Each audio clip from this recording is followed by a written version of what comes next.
អនុទីនកើតទុកមិនសុខចិត្តក្រោយឥណ្ឌារិះគន់ថៃរឿងកំទេចរូបសំណាកព្រះវិស្ណុបន្ទាប់ពីឥណ្ឌារិះគន់ថៃនិងបង្ហាញក្តីព្រួយបារម្ភជំវិញការវាយកំទេចរូបសំណាកព្រះអាទិទេពតម្រាងព្រះវិស្ណុក្នុងហិណ្ឌូសាសនា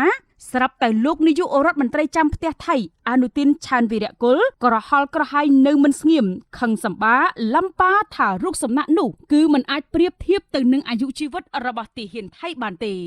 សម្ដីប្រហើនដូចមានតែឯងរបស់អនុទីនធ្វើឡើងនៅឯវិមានរាជរដ្ឋាភិបាលថៃនាថ្ងៃទី25ធ្នូនេះបន្ទាប់ពីកិច្ចប្រជុំលេខាធិការដ្ឋានគណៈកម្មាធិការព្រំដែនទូទៅដែលហៅកាត់ថា GBC រវាងថៃនិងកម្ពុជានៅខេត្តចន្ទបុរីតាក់ទិននឹងសេចក្តីថ្លែងការណ៍របស់ក្រសួងការបរទេសឥណ្ឌាដែលរិះគន់ថៃជុំវិញការប្រើគ្រឿងចក្រកំទេចរូបសំណាកព្រះអាទិទេពហិណ្ឌូព្រះវិស្ណុនៅច្រកអានសេសត្រូវបានលោកនាយករដ្ឋមន្ត្រីថៃប្រតិកម្មតបវិញភ្លាមថាបើប្រៀបធៀបនឹងជីវិតទាហានថៃគួរតែមើលរូបសំណាកតាមទស្សនៈនោះដែរនាយករដ្ឋមន្ត្រីចាំផ្ទះរូបនេះនិយាយទាំងងងឹលថា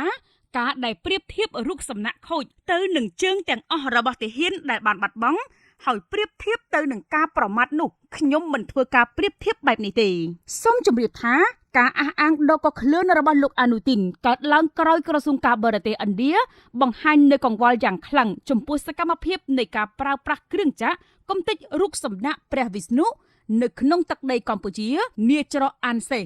ទន្ទឹមនឹងរដ្ឋធានីញូដេលីចាត់ទុកទង្វើបំពានរបស់ភាគីថៃថាខ្វះការគោរពនិងប៉ះពាល់យ៉ាងធ្ងន់ធ្ងរដល់មនោសញ្ចេតនារបស់អ្នកកាន់សាសនានៅជុំវិញពិភពលោកហើយការកំទេញបំផ្លិចបំផ្លាញនិមិត្តរូបសាសនាបែបនេះមិនគួរកើតមានឡើយ